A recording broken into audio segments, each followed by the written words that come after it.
जिस तरह से ग्रोथ देखी है पिछले 8 सालों में डिजिटल गोल्ड की, it is very phenomenal and जो भी इन्वेस्टर्स हैं सबको पता है कि इंडिया में अगर आपको गोल्ड में इन्वेस्ट करना है तो there are 3 options. One is कि आप फिजिकल गोल्ड बाय कीजिए एंड सेकंड ऑप्शन इज़ कि आप डिजिटल गोल्ड में इन्वेस्ट कीजिए एंड थर्ड ऑप्शन इज़ आप गोल्ड ईटीएफ लीजिए।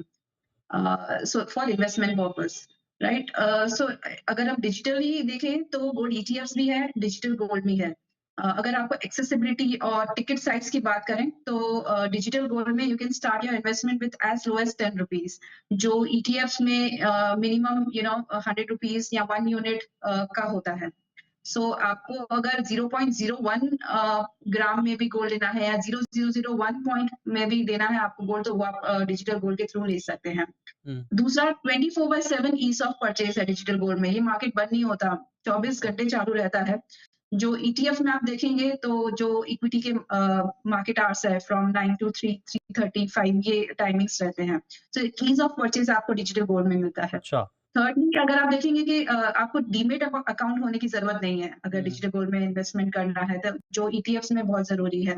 तो without demat account with minimum KYC you can start investing in digital gold. Okay. Third, आपको transparency दिखती है इन प्राइसिंग। इंटरनेशनल गोल्ड प्राइसेस से बिल्कुल लिंक्ड है, इसके रियल टाइम प्राइसेस आपको स्क्रीन पे दिखते हैं और कभी भी आप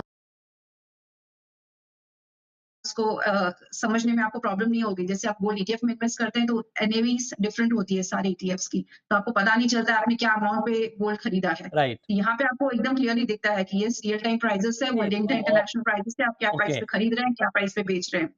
और सबसे लास्ट इंपॉर्टेंट है कि स्टोरेज और इंश्योरेंस का आपका गोल्ड स्टोर रहता है इन ऑडिटेड वॉल्ट्स, कोई इसमें प्रॉब्लम नहीं रहती with no extra cost. ETFs में आपको ऐसा कुछ फिजिकली गोल्ड नहीं, वो बैग ठीक नहीं है, रहता लेकिन है, तो अगर आपको रिडीम ये जो करना है सारे, तो हाँ, ये जो सारे फीचर्स आपने बताए वो अपनी जगह ठीक है, लेकिन रूटा जी, मैं आपसे जानना चाहता हूँ सर, चूँकि अभी कोई रेगुलेशन नहीं है, तो मैं आपसे जानना चाहता हूँ कि क्या डिजिटल गोल्ड में platform to platform rule regulation थोड़े अलग भी होते हैं सर? जैसे मान लीजिए कोई कुछ ऑफ़र कर रहा है, कोई कुछ ऑफ़र कर रहा है, क्योंकि एक एक सेट पैरामीटर नहीं है। ऐसा है सर क्या डिजिटल गोल्ड में रूटा जी? जी हाँ, मृत्युंजय 100% क्योंकि कई ऐसे प्लेटफ़ॉर्म होंगे जो आपको फिज़िकल गोल्ड में कन्वर्जन अलाउ नहीं करेंगे। मिनिमम अमाउंट होगा उनमें कि अगर आपको फिज़िकल गोल्ड में कन्वर्ट करना है तो मिनिमम 100 ग्राम्स होना है या कोई भी ऐसे, क्योंकि हर एक प्लेटफ़ॉर्म अपने हिसाब से, अपनी बिज़नेस वायबिलिटी के हिसाब से हुँ, आपको ऑप्शंस देगा। हुँ, मृत्युंजय, एक पॉइंट मैं हाइलाइट करना चाहूँगा, जो सेल्फ रेगुलेशन पे बात हो रही है कि ऑडिटर्स हैं, जो वेयरहाउस मैनेज कर वेयरहाउस की जो रिसीट्स हैं वो सब देखी जा रही है, ऑडिट की जा रही है।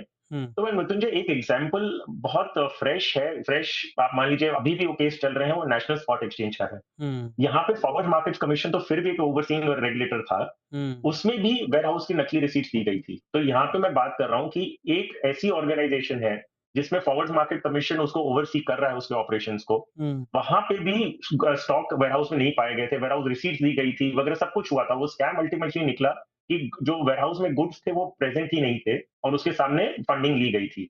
अब मान लीजिए यही उदाहरण, मैं नहीं कह रहा हूँ कि डिजिटल गोल्ड में भी यही होने वाला है, लेकिन ठीक है। यहाँ पे forward market commission overseeing authority होने के बावजूद उसमें स्कैम निकला। हुँ, अब हम बात कर रहे हैं, करोड़ों लोगों के पैसे आ रहे हैं और सेल्फ रेगुलेशन के मोड में हुँ, गोल्ड वोल्ट्स में रखा हुआ है, वेयरहाउस में रखा हुआ है।